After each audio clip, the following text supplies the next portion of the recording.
I read verse 4 now.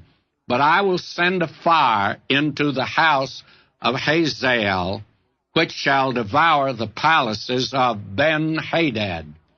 I will break also the bar of Damascus, cut off the inhabitant from the plain of Avon, and him that holdeth the scepter from the house of Eden, and the people of Syria shall go into captivity under Kir, saith the Lord. Now, what we have here is God's judgment upon the nation Syria in that day.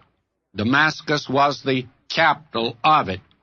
And this was actually all literally fulfilled, and I didn't really intend to do that today, but I think that I'll turn back to 2 Kings, the 10th chapter, verses 32 and 33. And I think we'll see there the judgment of God upon this nation. I'm reading now 2 Kings, 10th chapter, verse 32 and 33. In those days the Lord began to cut Israel short, and Hazael smote them in all the coasts of Israel, from Jordan eastward, all the land of Gilead, the Gadites, and the Reubenites, and the Manassites, from Arior, which is by the river Arnon, from Gilead and Bashan. Now, the land of Gilead was the place where the tribe of Gad and Reuben and the half-tribe of Manasseh were located on the east side of the Jordan River.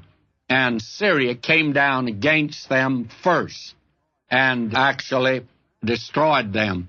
But now a fire is coming upon Hazael, the king, and the palaces of Ben-Hadad. Now, if you've ever been to Damascus, you actually don't see there today the original city or the original location. They claim it's the oldest city in the world. Actually, it is shifted around in that section in many different places. It's been burnt to the very ground, and this was one of the occasions when this took place. Now, he speaks here that he had even cut off the inhabitant from the plain of Avon. Well, now, where is the plain of Avon? If you travel from Beirut to Damascus, you go by a place that's known as Baalbek. Well, Baalbek is actually in the plain of Avon, and the ruins there are spectacular. Later on, the Romans, because it's such a lovely area, they attempted to put in a great population there, and those temples there certainly testified to it. But actually, that place, Baalbek, has been destroyed, and the great population is no longer in that area. Now they were to be taken captive by the Assyrians.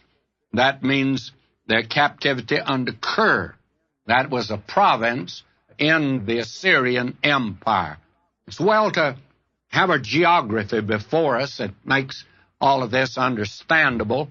And you must remember, when you're reading the Bible, you're not reading about the never, never land, and you are not reading about some place that's in outer space. We're talking about reality. Even when you talk about heaven in the Bible, you're talking about reality.